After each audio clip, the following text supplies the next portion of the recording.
అరుణాచల శివ, మనం జన్మించిన తిథి, వార మరియు నక్షత్రములు ఎటువంటి ఫలితాలు ఇస్తాయి మీకు రాశిచక్రం ఆధారంగా తెలియజేస్తాను. రాశిచక్రం అనుసరించే అవి ఏర్పడతాయి. మనం పౌర్ణమి రోజు సోమవారం వచ్చింది చాలా మహిమ కలిగి ఉందని, వాడు ఆదివారం పుట్టాడు 1వ తారీఖు చాలా మహిమ అని చెప్తుంటాం. ఇక్కడ ఉదాహరణతో తెలియజేస్తానండి మీకు. పై జాతక చక్రం శ్రీరామ భగవానుడిది. నేను ఇక్కడ 3 గ్రహాలు మాత్రమే తీసుకున్నానండి. చంద్రుడు, గురువు, రవి. శ్రీరామ భగవానుడిది కర్కాటక లగ్నం. చంద్రుడి నక్షత్రం పునర్వసు. ఈ పునర్వసు నక్షత్రాధిపతి గురువు లగ్నంలోనే చంద్రుడితో కలిసి ఉన్నాడు. శ్రీరామ భగవానుడు జన్మించింది నవమి తిథి. ఈ నవమి తిథి అధిపతి రవి. ఈ తిథి అధిపతి దశమంలో ఉన్నాడు. రవి సాధారణంగానే దశమంలో బలవంతుడు. ఈ మేషరాశి అవ్వడం వల్ల ఉచ్చస్థితిలో రవి దశమ స్థానంలో బలంగా ఉన్నాడు. సమ్మర్లో మేషరాశిలోకి వస్తాడంటే రవి, మనకు అందుకని శ్రీరామనవమి సమ్మర్ టైంలో వస్తుంది. ఇక్కడ తిథి అధిపతి దశమంలో ఉండడం వల్ల శ్రీరాముడు రాజుగా ఎంత పేరు తెచ్చుకున్నాడో మనకు అందరికీ తెలిసిందే. శ్రీరామరక్ష సర్వజగద్రక్ష అనే ఒక పదము శ్రీరాముని అలంకరించింది.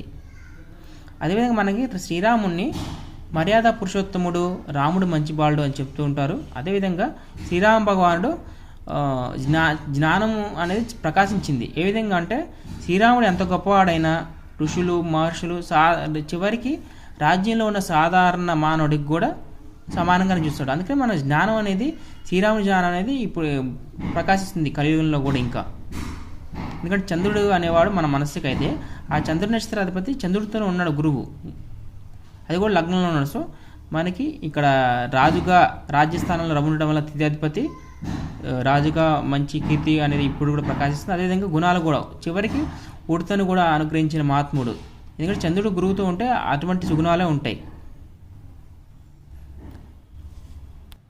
శ్రీరామ భగవానుడికి అర్థమైంది కండి. ఇప్పుడు నేను తిథి వార నక్షత్ర ఫలితములు మీకు చెప్పి అది ఏ విధంగా అప్లై అవుతాయి అని తెలియజేస్తాను. చాలామంది అమ్మాయి శుక్రవారం నాడు పుట్టింది అని అంటూ ఉంటారు. శుక్రవారం పుట్టినప్పుడు శుక్రుడి స్థితి చూసుకోవాలి స్త్రీ జాతకంలో. అదేవిధంగా శుక్రవారము త్రయోదశి తిథి అయితే త్రయోదశి తిథికి అధిపతి గురువు.